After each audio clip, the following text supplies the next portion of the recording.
What is Lanterns about and who is it for? I'm willing to bet you can't tell me. And in this video, I'm going to tell you why you can't tell me. And why this isn't just a problem for Lanterns, but it's a problem for the wider DC universe. If you're new here, subscribe for more videos just like this one, full pitches for comic book movies and games, and spotlights on comics I think you should read. And by the way, this isn't a hate video. I'm a big fan of DC and the Green Lanterns, and this is just in the spirit of some fun discussion. And without further ado, let's start talking about Lanterns. The reception to the Lanterns trailer has been mixed, to say the least. The like to dislike ratio on YouTube is fine, but what's more concerning is the comments. People lamenting that there doesn't even seem to be a single frame of green in the entire trailer, that even the grass is yellow, that they're expecting space cops, but all they got was cops. And people even calling it No Country for Old Lanterns. It's a funny pun. But here's where the first important point comes in: the general audience. Lanterns is very deeply inspired by detective thrillers like True Detective, and that genre has been pretty saturated as of late, with shows like the rebooted Dexter and the conclusion of Netflix's You. To really capture a general audience, you can't just call something a thriller. It's a really broad definition that can capture pretty much anything. You need to give them something that they're familiar with, that tense, pulse-pounding mystery, and combine it with something that they don't know. So when we look at the trailer for Lanterns, can we clearly see what we know and what we don't know? Well, here's where the problem really lies. Looking at Lanterns, it looks like it could be a trailer for pretty much anything. Sure, Hal Jordan and Jon Stewart have an interesting dynamic, and the performances look actually really good, but the problem is that the superhero stuff feels really out of place because it doesn't really seem to be very significant. We have a Green Lantern costume, and people have been lamenting that as well, saying it looks more like Brown Lantern than Green Lantern, and it's really no surprise that the visuals aren't winning anybody over.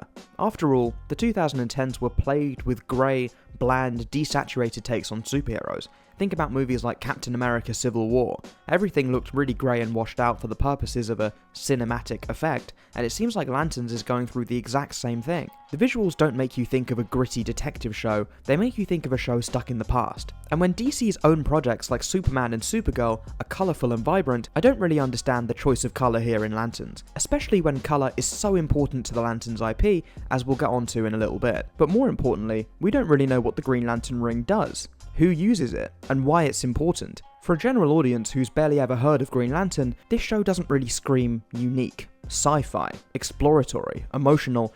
It kind of just screams bland, like Yellowstone, with some kind of a superhero in it, but with powers that we don't really understand. I would argue that this being a superhero show actually hurts it more than it helps. Think about Andor, which is a Star Wars political thriller. That show's received really good reviews, but I and many others that I know haven't watched it. But why? Well, it's because the Star Wars branding is actually a bit of a turnoff.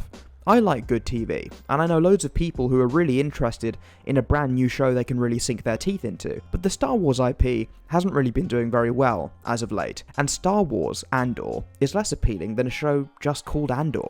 In the same way, DC Studios' Lanterns isn't really very appealing, when it could have just been a normal buddy cop TV show. These superhero elements for a general audience are weird. They don't really seem very significant, and it seems like if you took them out, the show would be exactly the same. That's why, in my opinion, the Lanterns trailer is just a bit too weird for normal people, and I don't really think it's going to get a massive audience. But now we come to the second part, which is the fans. Now, comic book fans know probably a heck of a lot more than a general audience when it comes to the Lanterns. The Lanterns are a fascinating part of the DC mythology that's long been neglected, and I think that's why James Gunn's DCU is putting Lanterns as one of the earliest projects in his new universe. Often when superheroes have battles, they triumph in the subtext of the story. When Spider-Man lifts the rubble in his "if this be my destiny" moment, when Captain America finally gets through to Bucky Barnes in Captain America the Winter Soldier, all of these moments are emotional, but it's really in the subtext, in the background plot of what's going on. But with Lanterns, it's really meant to be front and center. In the comic books,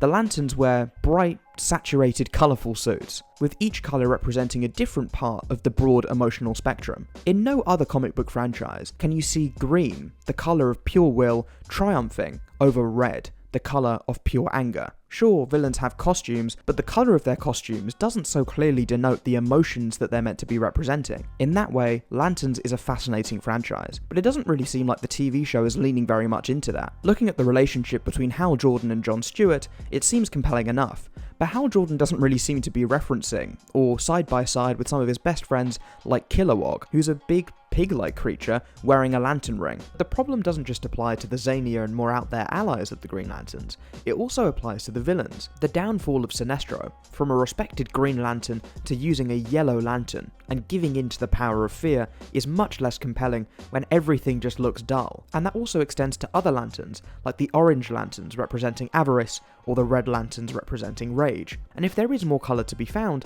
they should have just shown it in the trailer. The lanterns aren't meant to be earthbound heroes, they're meant to be space cops, policing different sectors of space, using their rings and the force of their pure will to smite evil anywhere they go. But in Lanterns, it seems like they're boots on the ground, hardened, grisly detectives. Now, mind you, I'm not saying that a detective story with lanterns is a bad idea.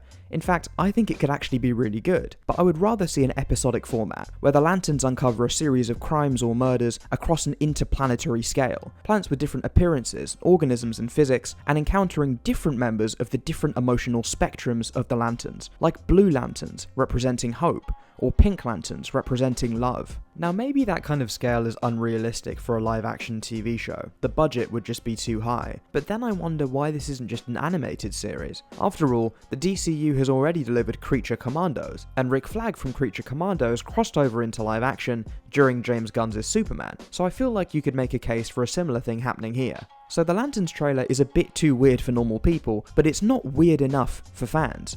It's straddling that weird middle ground where it just seems like a detective show with some added superhero elements that's not superhero-y enough for fans, but it's too superhero-y for general people. But why is this a problem for the wider DC universe? Well, the DC universe has just been rebooted with James Gunn's Superman, and I absolutely loved that movie. And don't get me wrong, I am rooting for DC to do well, but they've not really had a great start. The universe seems a bit disjointed right now. We have Supergirl coming out, which is a direct sequel and spin-off of Superman. We have the proper sequel to Superman, Man of Tomorrow, coming out in a couple of years, and then Lanterns just feels like a bit of an awkward middle child. What this signals to me is that audiences aren't going to be very confident with DC's output. Now there's a lot to be said about the Marvel formula. It was formulaic, maybe it got a bit boring, but Marvel movies and Marvel shows were a bit of a known quantity. When a general audience sat down for a Marvel movie and they saw that logo, they knew what they were getting in for. With DC, I don't think audiences are going to really know that. Superman was a bright, saturated, colourful movie,